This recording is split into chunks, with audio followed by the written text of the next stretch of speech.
नारायण नारायण नारायण नारायण नारायण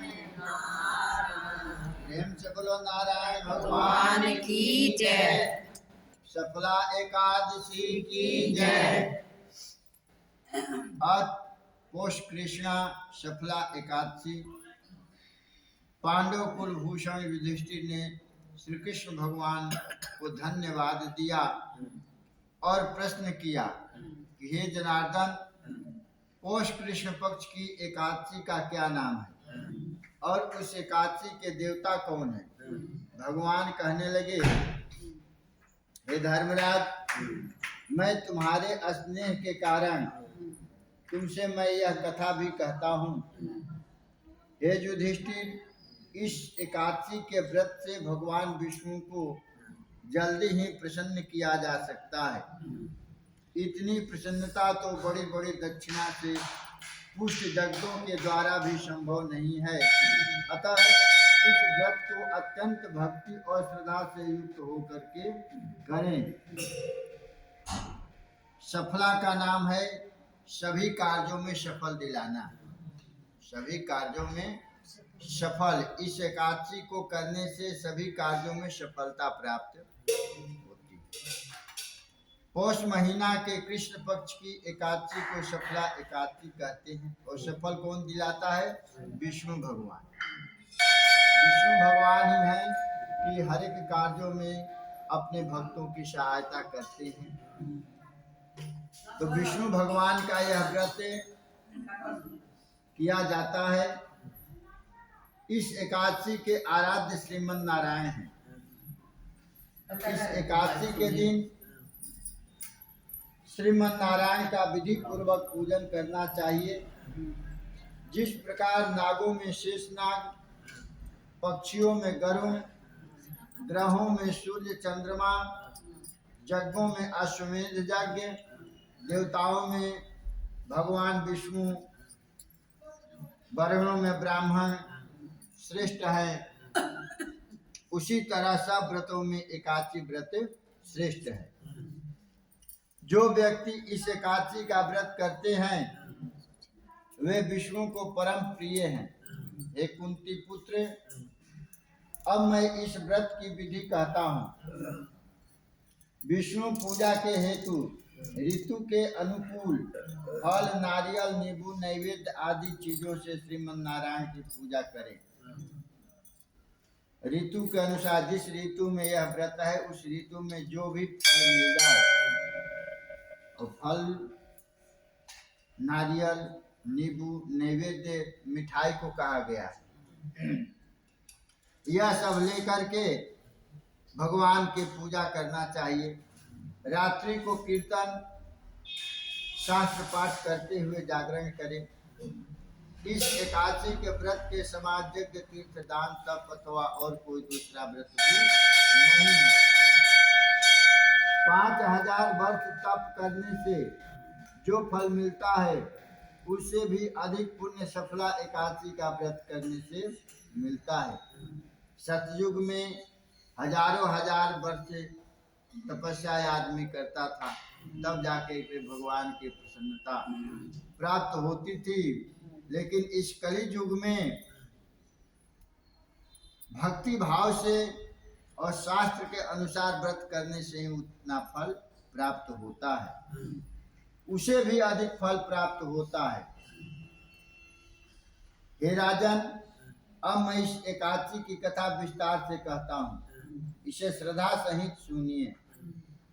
बहुत समय पहले चंपावती नगरी में एक महिष्मान नाम का राजा राज्य करता था। उसके 4 पुत्र थे। उन सब में लुम्पक नामक राजपुत्र जो था वह महापापी था। 4 पुत्रों में एक पुत्र राजा का जो था वह कुकर्मी था, महापापी। वह पर स्त्री तथा वैश्यासक्त था। दूसरे के स्त्री पर नजर रखता था। उसने अपने पिता का धन इन्हीं कुकर्मों में नष्ट किया। वह देवता, ब्राह्मण और वैष्णव की निंदा करता। वह कहता था, आदमी कहता है ना, ये दूध शिव जी पर चढ़ाने से क्या फायदा होता है, फल चढ़ाने से क्या फायदा होता है। देवता को नहीं मानता था, ब्राह्मणों को नहीं मानता था, अतिथियों को नहीं मानता था। वह ऐसा दुष्ट प्रकृति के था। प्रजाजन उसके कुकर्मों से बहुत दुखी थे, अपने भी नहीं मानता था, दूसरे को भी नहीं मानने देता था। अंततः कुछ भद्र लोग ने, भद्र मतलब श्रेष्ठ, अच्छे आदमी को भद्र कहा गया। अच्छे आदमियों ने, अच्छे प्रजाजनों ने राजा के पास शिकायत किया कि आपके पुत्र जो है ऐसा ऐसा काम कर रहा है। जब राजा को अपने पुत्रों के कर्मों का पता चला तो उसने अपने इस पुत्र को राज्य से निकाल दिया। हताश लुम्पक वन में भटकने लगा, और घर से तो राजा निकाल दिए, अब वो कहाँ जाए, तो जंगल में चला गया, वन में जा करके भटकने लगा। वह विचारने लगा कि अब विचार करने लगा कि अब वह किधर जाए, क्या करे। अंत में उसने चोरी करने का निश्चय किया।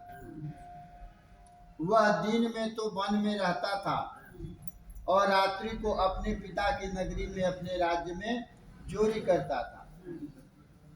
इस प्रकार प्रजा को तंग करने का क्रम उसका चलता रहा। सारी नगरी लुम्पक के कार्यों से भयभीत हो गई। चोर बदमाश से तो सभी डरता है। वन में वह भी पशु पक्षी आदि मारकर खा जाता था। यदि कोई उसे नगर में चोरी करते पकड़ भी लेता तो राजा का भय मान करके कि यह राजा का लड़का है, इसको छोड़ दो, राजा के भय मान करके छोड़ देता था। कभी कभी प्रभु की कृपा अनजाने में भी मिल जाती है। कभी कभी प्रभु के कृपा अनजाने में मिल जाती है। लुम्पक के साथ यही हुआ। उस वन में जहाँ लुम्पक था, एक अत्यंत प्राचीन पीपल का वृक्ष था, बहुत पुराना। उसी वृक्ष के नीचे महापापी लुम्पक रहता था। इस वन के लोग इस प्राचीन पीपल वृक्ष को दैव वरदान मानते थे। वहाँ के आदमी जो थे सोचते थे कि ये बहुत दिन तक पीपल है, भगवान का ही इसके ऊपर कृपा है कि इतना दिन तक है। तो भगवान के वरदान मान करके उस पीपल वृक्ष को बहुत मानते थे। पौष कृष्ण पक्ष की दशमी के दिन लुम्पक वस्त्रहीन होने के कारण शीत की सारी रात्रि सो नहीं सका।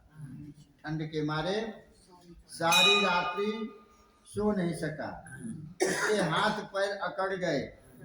इतना ही नहीं, रात्रि तो उसने जैसे तैसे काटी, परंतु सूर्योदय से पूर्व वह मूर्छित हो गया। सूर्य निकलने से पहले ही वह बेहोश होकर गिर पड़ा, मूर्छित हो गया। अगले दिन एकादशी को मध्याह्न के समय सूर्य की गर्मी से उसकी मूर्छा दूर हो गई।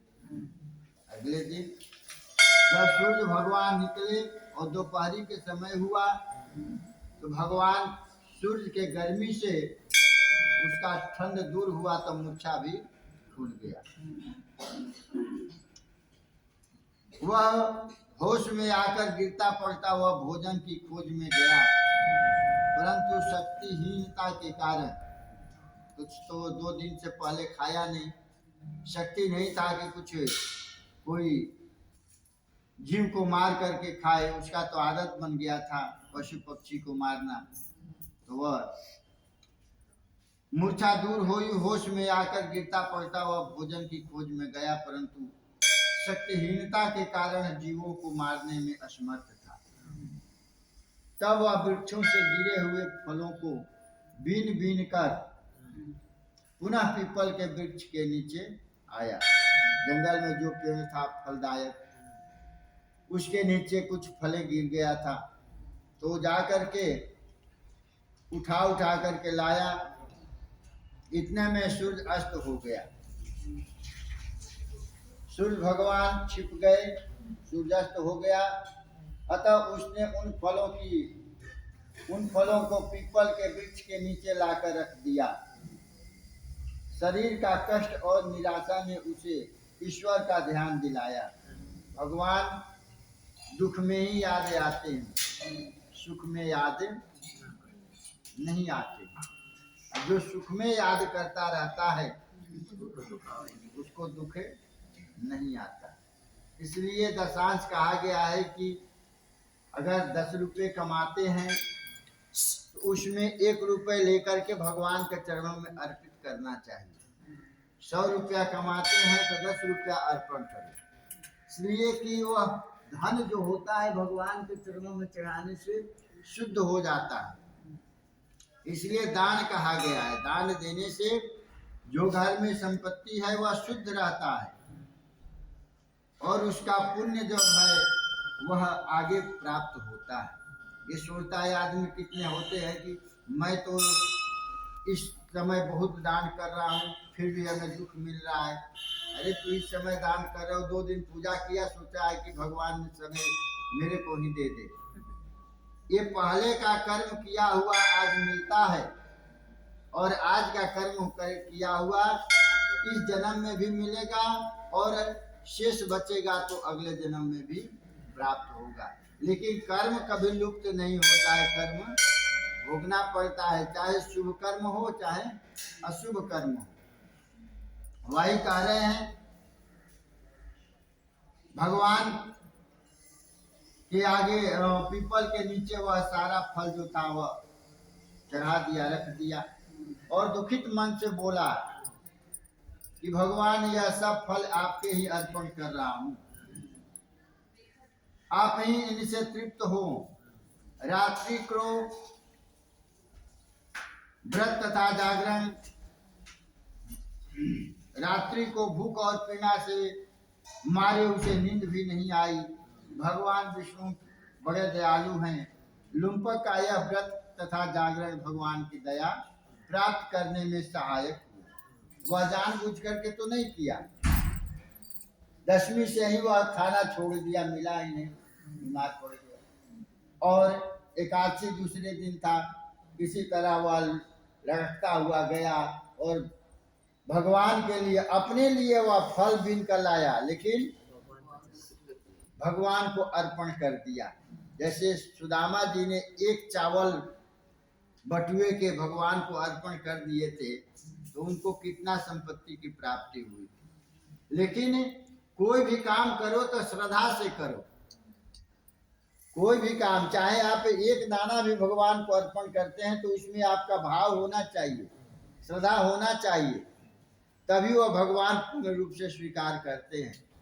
नहीं तो आप पूरा धन माल चढ़ा दो लेकिन श्रद्धा नहीं है तो आपका चढ़ाना सब बेकार होता है। तो पहले भाव, भगवान भाव के भूखे होते हैं, अन्न धन के भूखे नहीं। अन्न धन तो वो देने वाले हैं, अन्न धन थोड़े, वो फल तो उनके पास हजारों आएंगे, लेकिन भाव रहित आदमी चढ़ाता है तो वह स्वीकार करते। तो इसी प्रकार वह दुखित मन से ही किया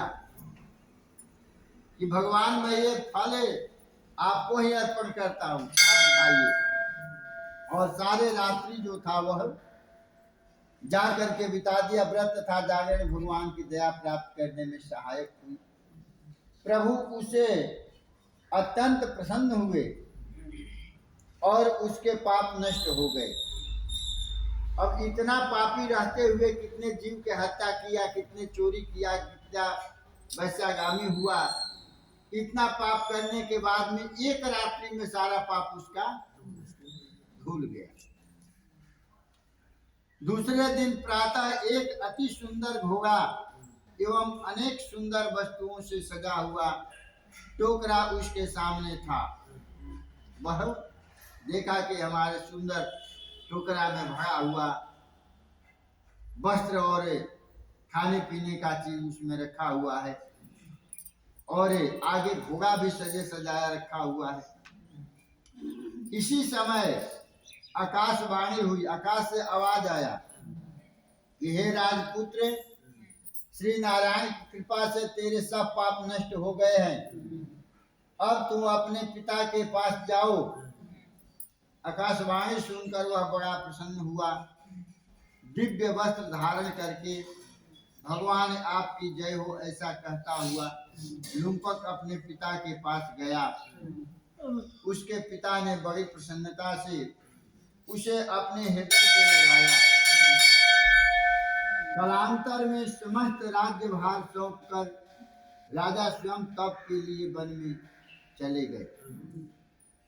घर से कभी माँ बाप कठोर वचन बोल देते हैं तो बच्चे भाग जाते हैं, लेकिन माँ बाप का कठोर वचन भी उसको आशीर्वाद प्राप्त दिलाता है। कालांतर में समस्त राज्य भार सौंप कर राजा स्वयं तप के लिए वन में चले गए। अब लुम्पक शास्त्र अनुसार राज्य करने लगा। लुम्पक जो था शास्त्र के अनुसार अपने राज्य को चलाने लगा।